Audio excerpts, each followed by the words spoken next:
আওয়ামী লীগকে জিজ্ঞেস করেন তোর আব্বা বলেছিল তাজউদ্দিন নাকে তেল দিয়ে ঘুমাও, 27 তারিখ হরতাল, 1971 সালে 27 তারিখ হরতাল হওয়ার কথা ছিল।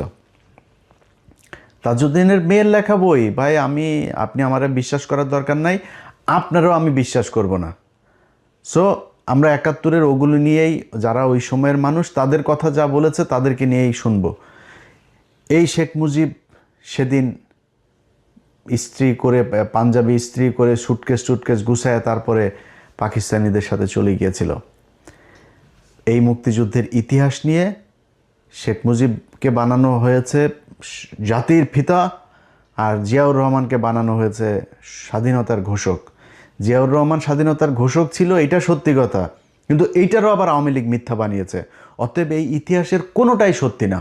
সত্যি যে ইতিহাস, সেটা যদি নাকি করতে চাইতো তাহলে 55 বছরে করা সম্ভব ছিল। প্রতি বছর একটা মন্ত্রণালয় করা হয়, বালযুদ্ধ মন্ত্রণালয়। এই বালযুদ্ধ মন্ত্রণালয়টাকে আপনার একজন মন্ত্রী দেয়, প্রতিমন্ত্রী, উপমন্ত্রী, সচিব, উপসচিব, যুগ্ম সচিব, সচিব টচিব দিয়া বিশাল একটা অফিস নিয়ে সচিবালয় তারা দখল করে আছে। সেই মুক্তিযোদ্ধা মন্ত্রণালয় 55 বছরে আজ পর্যন্ত আমাদেরকে বলতে পারে নাই কতজন মানুষ মারা গিয়েছিল, কতজন মুক্তিযোদ্ধা, কারা আসল মুক্তিযোদ্ধা, কারা আসল রাজাকার, কিচ্ছু না। এটা একটা ব্যবসা। এই ব্যবসা করে বিএনপি আসলে বিএনপি খায়, আওয়ামী লীগ আসলে সবচাইতে ব্যবসা করে খায়। এই ব্যবসা করার জন্যই এই মুক্তিযোদ্ধাটাকে আমাদের সামনে এইভাবে দাঁড় করায় রাখা হয়েছে।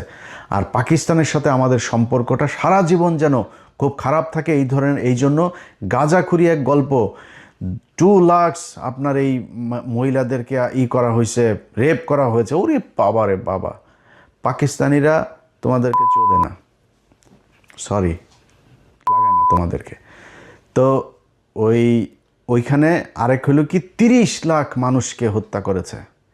এই 2 বাল দিয়া মানুষের বিশাল আকারে একটা মধ্যে ফেলে রেখেছে। এটার কারণ কি? এটার কারণ হলো বাংলাদেশ যেন সারা জীবন ইন্ডিয়ার পায়ের তলে থাকে, কোনোদিন পাকিস্তানের সাথে ভালো সম্পর্ক না হয়, ইন্ডিয়ার ওই পাশে যেন না যাইতে পারে কোনোদিন। যাই করবে, আপনার পররাষ্ট্রনীতি, আপনার অর্থনীতি, আপনার সংস্কৃতি যা যা আছে সব কিছু কন্ট্রোল করবে ইন্ডিয়া।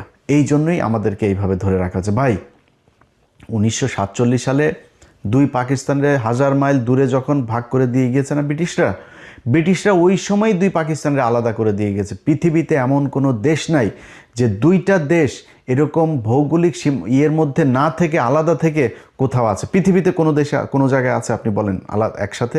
কেউ নাই। তো বাংলাদেশ আর পাকিস্তান কেমনে থাকবে? টুডে টুমোরো তারা আলাদা হইতই, এটা একদম বাস্তবতা। এর বাইরে আমরা কখনোই যাইতে পারতাম না। এক সময় না এক সময় বাংলাদেশ স্বাধীন হয়ে গিয়েছে 1968 সালে, যখন শেখ মুজিব জায়া রয়ের সাথে আগরতলায় গিয়ে বৈঠক করেছে। পাকিস্তানিরা দয়া করে ওরে মাফ করে দিয়েছে। ওরে তো ওই সময় ঝুলাই দেওয়া দরকার ছিল, ওরে মাফ করে দিয়ে তারপরেও চেয়েছে একসাথে থাকতে। তারপরেও কন্টিনিউয়াসলি এই পাকিস্তানিদের সাথে যুদ্ধ, পাকিস্তানিদের লোকজনকে মারা, পাকিস্তানি মহিলাদেরকে রেপ করা। শেখ মুজিব, আরে বেটা, ইতিহাস পড়তে হইলে মানে নিয়ে তর্ক করতে হইলে কারোর সাথে তর্ক করবি কোনো বিষয় নিয়ে, ন্যূনতম জানবি তো। আমার যদি এখন মেডিকেল টার্ম নিয়ে কথা বলতে পারি, আমি তো টার্মের কোনো কিছুই জানি না। এখন তুই যদি ইতিহাস নিয়ে কথা বলতে চাস, মিনিমাম তোর আব্বা যে বই লিখে গিয়েছে তোরা দাবি করিস, এটার নাম কি? অসমাপ্ত আত্মজীবনী। তোর বাপের অসমাপ্ত আত্মজীবনীর মধ্যে দেখবি এই আদমজি জুট মিলের যে মাঠ, এই কলোনির মাঠের এখানে একটা পুকুর আছে, সেই পুকুরের মধ্যে শেখ মুজিব বলছে কমপক্ষে 500 পাকিস্তানিদের লাশ এখানে হয়ে আছে, কমপক্ষে 500 এই পানির মধ্যে ভেসে আছে। এইভাবে পাকিস্তানিদের সাথে তিলে তিলে তিলে তিলে বাংলাদেশিদের করা হয়েছে। পাকিস্তানিরা আমাদের কিচ্ছু দেয় নাই, পাকিস্তানিরা আমাদেরকে সব জায়গায় শোষণ করে রেখেছে, পাকিস্তানিদের সাথে পাকিস্তানিরা আমাদেরকে দিয়ে কাজ করিয়ে সব নিয়ে গিয়েছে, এখানে কিচ্ছু করে নাই। বেটা, পাকিস্তান গিয়েছে আজকে 55 বছর। এই 55 বছরে পাকিস্তান আদমজি জুট মিল দিয়ে গিয়েছে, আদমজি জুট মিল বন্ধ হয়েছে। নিউজ প্রিন্ট কাগজ মিল দিয়ে গিয়েছে, নিউজ প্রিন্ট কাগজ মিল বন্ধ হয়েছে।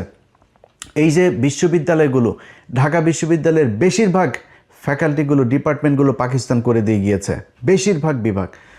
রাজশাহী বিশ্ববিদ্যালয় পাকিস্তানের করা, রংপুর মেডিকেল এবং রংপুর বিশ্ববিদ্যালয়, সিলেট ওসমানী মেডিকেল পাকিস্তানের করা, ময়মনসিংহ মেডিকেল পাকিস্তানের করা, চিটাং মেডিকেল পাকিস্তানের করা, এই যে কমলাপুরটা পাকিস্তানের করা, এই যে সংসদ ভবনটা পাকিস্তানের করা।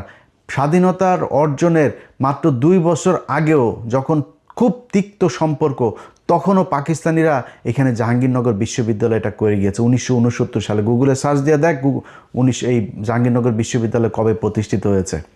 সবগুলো বিশ্ববিদ্যালয় দিয়ে সার্চ দিয়ে দেখ, দেখবি যে যেই 23 বছরের বঞ্চনা গাঞ্ছনার ইতিহাস এগুলি শোনায় এই বালের কথা, এই পাকিস্তানিরা এই 23 বছরে এই জিনিসগুলো করে দিয়ে গিয়েছে। যদি না হইতো, বালটাও হইতো না। 1974 সালে খালি এই চারুকলাটা হয়েছে, এর বাইরে আজ পর্যন্ত না হয়েছে কোনো নতুন বিশ্ববিদ্যালয়।